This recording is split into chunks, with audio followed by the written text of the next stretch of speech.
ओम श्री लक्ष्मी देवाय नमः। ओम श्री लक्ष्मी देवाय नमः।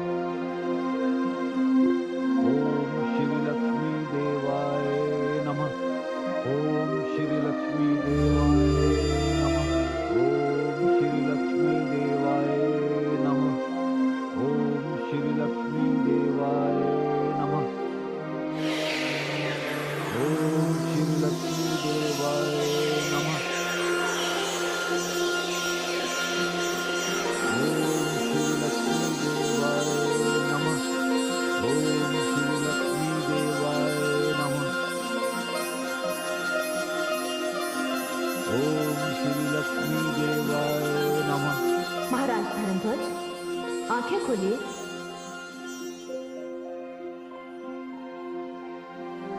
आपकी तपस्या पूरी हुई। हे राजन, मैं ऐश्वर्य तथा वैभव प्रदान करने वाली लक्ष्मी हूं। बताइए, आपकी क्या मनोकामना है? हे देवी लक्ष्मी, आपको मेरा प्रणाम। देवी, मैं संतानहीन हूं। संतान की कामना से मैं आपकी तपस्या कर रहा था। मैं जानती हूं कि आप मुझे पुत्री के रूप में प्राप्त करने के लिए इतनी कठिन तपस्या कर रहे थे। आपके स्थान पर कोई और होता तो वो मुझसे वैभव मांगता, संपत्ति मांगता, पुत्र की कामना करता। किंतु आपने पुत्री की कामना करके संसार में नारी का गौरव बढ़ाया है। कन्या की कामना करके आपने ये सिद्ध कर दिया कि पुत्र और पुत्री दोनों ही समान होते हैं, उनमें कोई अंतर नहीं होता। अतः मैं आपको आपका मनवांछित वरदान देती हूं।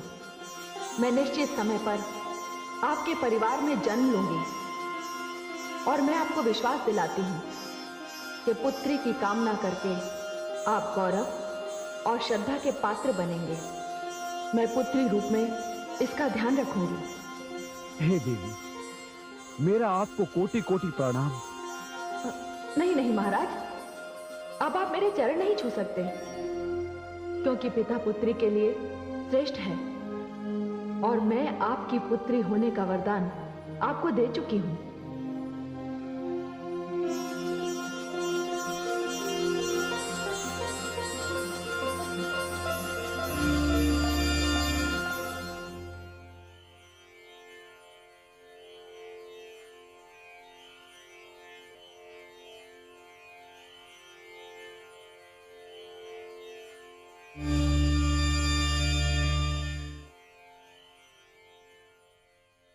प्रणाम पद्मनाभ। देवी गंगे। हाँ पद्मनाभ। आपको तो अभी धरती पर जाना होगा, क्योंकि आपके श्राप से देवी सरस्वती धरती पर बहने वाली नदी के रूप में जा चुकी हैं। हे पद्मनाभ, उन्होंने मेरे प्रति और देवी लक्ष्मी के प्रति घोर अन्याय किया है। वो थार क्षेत्र को जल देने गई है, किंतु एक दिन थार मरुभूमि बन जाएगा। अपने क्रोध पर अंकुश लगाइए गंगे। जाना तो आपको भी पड़ेगा धरती पर। वहां प्रयाग नाम की नगरी में आपका यमुना और देवी सरस्वती का संगम होगा। किंतु हे पद्मनाभ, मैं पृथ्वी पर नहीं जाना चाहती। प्रभु, मेरे साथ अन्याय हुआ है। देवी सरस्वती ने मुझे श्राप देकर पापियों की कृपा दृष्टि पर छोड़ दिया है और मुझे आपके चरणों से दूर कर दिया है प्रभु। नहीं देवी गंगे, उन्होंने क्रोध में ही सही, किंतु आपको बहुत उच्च स्थान दिलवा दिया। उन्होंने तो आपको पापनाशनी बना दिया। आपके स्पर्श मात्र से पापियों के पाप धुल जाएंगे। आपको धरती पर ले जाने की भूमिका बनने वाली है। मैं जानता हूं आप विष्णु लोक छोड़कर नहीं जाना चाहते, किंतु अब यह संभव नहीं। महादेवी लक्ष्मी धरती पर श्राप के अनुसार तुलसी के रूप में जन्म लेने का निर्णय कर चुकी है। आपको धरती पर जाना ही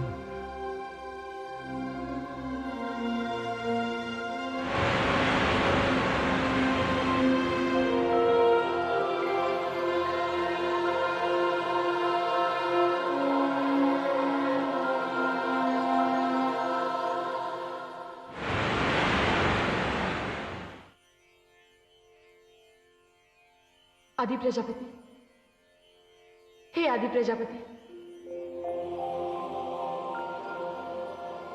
देवी गंगे आप? हे आदि प्रजापति, आप मुझसे रुष्ट होंगे, किंतु ये जानते हुए भी मैं आपके दर्शन करने आई हूं। देवी गंगे, सत्य तो यह है कि मैं आपसे रुष्ट नहीं हूं। विष्णु लोक में जो कुछ भी हुआ उसका उत्तरदायित्व तो केवल देवी सरस्वती पर ही है, और इसी कारण उन्हें देवलोक छोड़कर मानव लोक जाना पड़ा। किंतु आपने अपने आने का कारण नहीं बताया। हे आदि प्रजापति, श्राप तो मुझे भी मिला है, किंतु मैं आपसे विनती करने आई हूं कि आप मुझे ब्रह्मलोक में निवास करने दें। मुझे निराश मत कीजिएगा। नहीं देवी गंगे, मैं आपकी बात नहीं टालूंगा क्योंकि आप शरणागत हैं, किंतु मैं जानता हूं कि आपको धरती पर जाना ही होगा और उसके लिए आप विवश कर दी जाएंगी, क्योंकि देवी सरस्वती का शाप अपना प्रभाव तो दिखाएगा अवश्य। हे आदि प्रजापति, जब वो अपना प्रभाव दिखाएगा तब दिखाएगा, किंतु तब तक तो आप मुझे अपने कमंडल में स्थान दे दें। यदि आप विधाता से यह कहने आई हैं कि वो भविष्य नहीं जानता, तो मैं आपके भ्रम को नहीं तोड़ूंगा, किंतु होगा वही जो मैंने कह दिया। अब आइए और अपनी इच्छा पूर्ति हेतु इस कमंडल में प्रवेश कीजिए।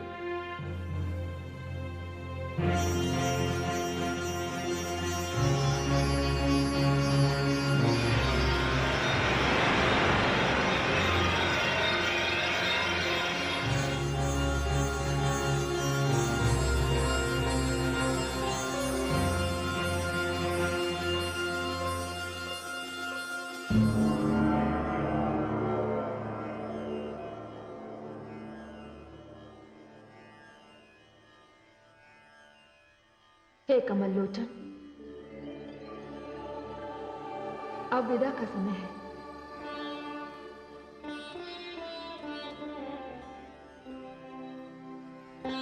देव, विधाता की यही योजना है कि मेरी और आपकी लीला सदैव चलती रहे। आप जब भी धरती पर उतरेंगे, मुझे भी उतरना ही होगा। इसी प्रकार जब भी मैं अवतार लूंगा, मुझे आपका सहयोग भी मिलता रहेगा। आपके बिना मुझे बहुत अकेलेपन की अनुभूति होगी भगवान।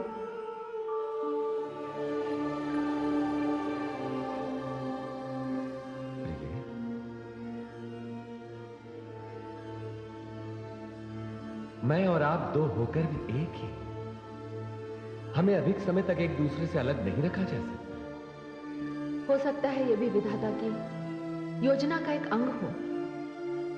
आज्ञा दीजिए भगवान।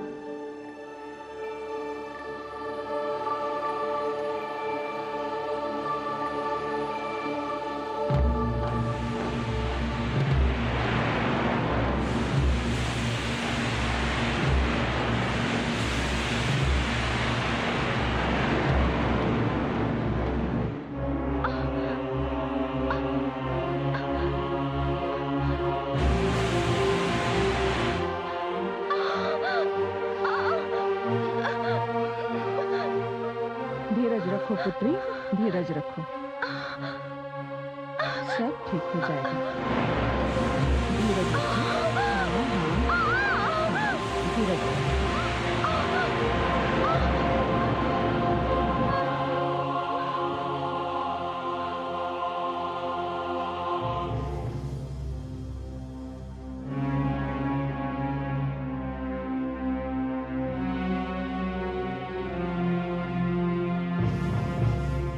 महाराज, आप शांति से बैठ जाइए। आप इतने अधिक विचलित क्यों हैं? संतान के आने की अधीरता तो सबको होती है। महामंत्री जी, मेरे विचलित होने का कारण कुछ और ही है। मैंने वर्षों देवी लक्ष्मी की तपस्या की और उन्होंने मुझे वर दिया कि वो पुत्री रूप में मेरे कुल में जन्म लेंगे, किंतु चिंता का विषय तो यह है कि वो इस बार भी जन्म लेंगी या नहीं। सच पूछिए महामंत्री जी, मैं पुत्र चाहता ही नहीं। महाराज, महाराज, बधाई हो महाराज, बधाई हो। एक कन्या रत्न ने जन्म लिया है। ओ धाई माँ, ये लीजिए। कन्या रत्न ने नहीं, साक्षात देवी लक्ष्मी ने मेरे घर जन्म लिया है। माँ, मैं आपके दर्शन करना चाहता हूँ। माते, मैं आपके दर्शन के लिए आ रहा हूँ। माते, माते, माते, माते, माते, माते, माते। मुझे क्षमा कर दीजिए माते। मैं एक साधारण मानव हूं। मैं इस संदेह में पड़ा हुआ था कि आप मुझे दर्शन देंगी या नहीं। मैं आभारी हूं, मैं आपका आभारी हूं। आपने मुझे धन्य कर दिया। महाराज, मैं हार गई और आप जीत गए। मुझे पुत्र होने की संभावना थी, किंतु आपका विश्वास विजयी हुआ। लीजिए महाराज, आपकी पुत्री।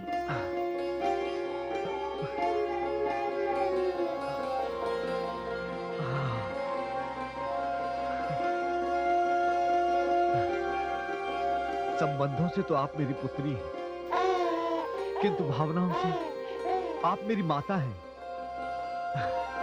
देखो महारानी, देखो, साक्षात लक्ष्मी स्वरूपा है।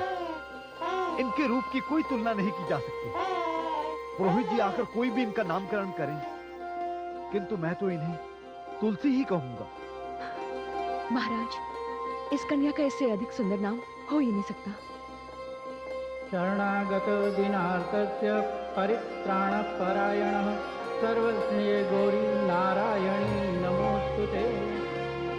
इस शुभ अवसर पर पूरे राजमहल में दीप उत्सव किया जाएगा। सारे नगर को सजाया जाएगा। सारी प्रजा को राज के समारोह में आमंत्रित किया जाएगा। हे माता, आपका इस महल में स्वागत है। आपने मुझे धन्य कर दिया। हे देवी परमेश्वरी, देवी लक्ष्मी ने तो धर्मध्वज के घर में जन्म ले लिया। हाँ महादेवी, धर्मध्वज की सारी नगरी में उत्सव मनाया जा रहा है, किंतु इस समय जो सबसे अधिक अस्त व्यस्त हैं, वे हैं हमारे भगवान विष्णु, जिन्हें अपनी प्रिया लक्ष्मी अर्थात तुलसी के लिए संसार में एक असुर के रूप में अवतरित होना पड़ा। क्या? हाँ महादेवी, जिस प्रकार धर्मध्वज के महल में तथा नगरी में कन्या के जन्म का उत्सव चल रहा है, उसी प्रकार दानवों की एक नगरी में दानव कुमार शंखचूड़ के जन्म का उत्सव भी मनाया जा रहा है। हे देवी परमेश्वरी, ये दानव कुमार शंखचूड़ कौन है? महादेवी, ये दानवों का भावी सम्राट है। ये भगवान श्री विष्णु का अंशावतार है। किंतु हे देवी परमेश्वरी, दानवों में ये अंशावतार क्यों? हे महादेवी, इसमें भी कोई ना कोई मानव कल्याण की भावना छुपी होगी, और मानव कल्याण के लिए भगवान श्री विष्णु कोई भी रूप धारण कर सकते हैं। यदि वे वाराह बन सकते हैं, मत्स्य बन सकते हैं, तो दानव क्यों नहीं बन सकते? हे देवी परमेश्वरी, आपके भेद आप ही जाने।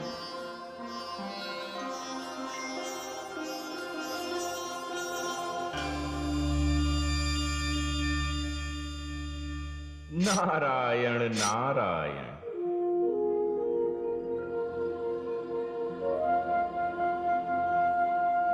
नारद का प्रणाम स्वीकार हो प्रभु।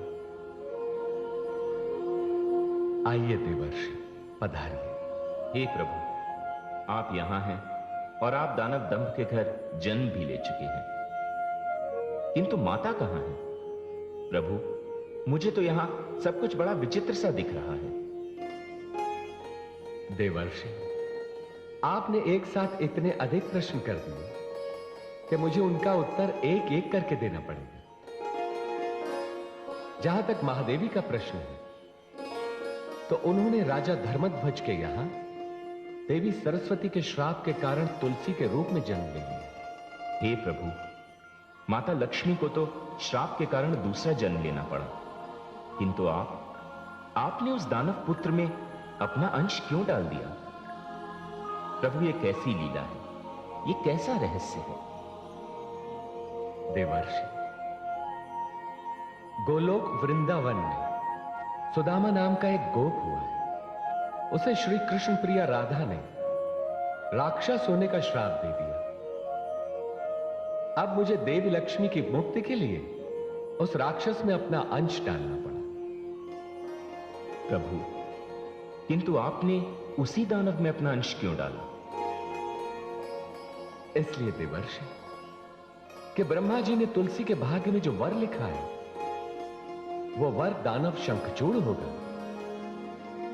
नारायण नारायण। हे लीला पुरुष, मैं समझ गया, किंतु आपकी इस लीला को देखने के लिए मुझे वर्षों प्रतीक्षा करनी पड़ेगी।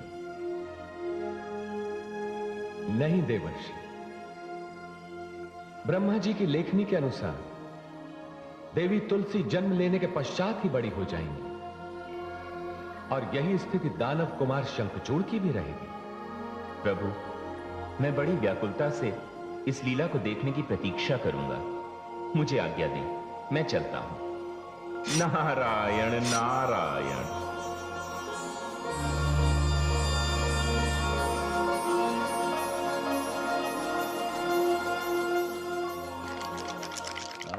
ये महाराज, महाराज, महाराज।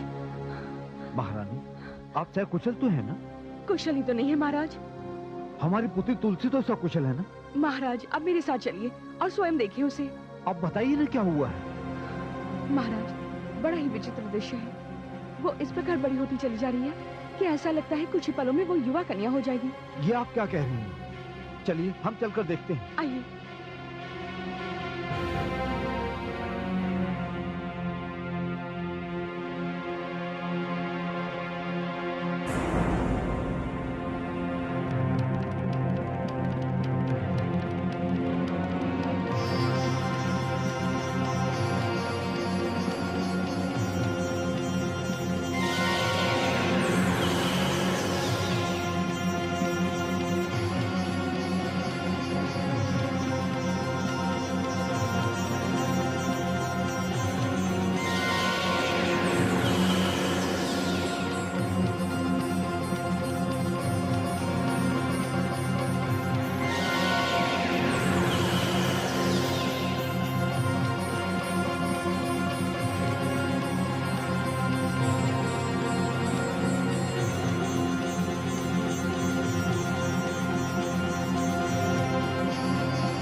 आपके जाने के पश्चात बालिका स्वयं पालने से नीचे उतर आई, और अब देखिए। आप रुक जाओ।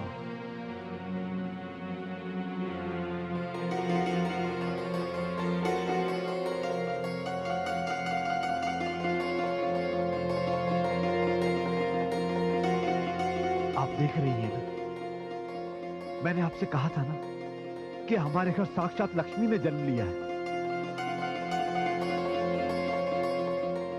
हे माते, हम पर कृपा दृष्टि रखना।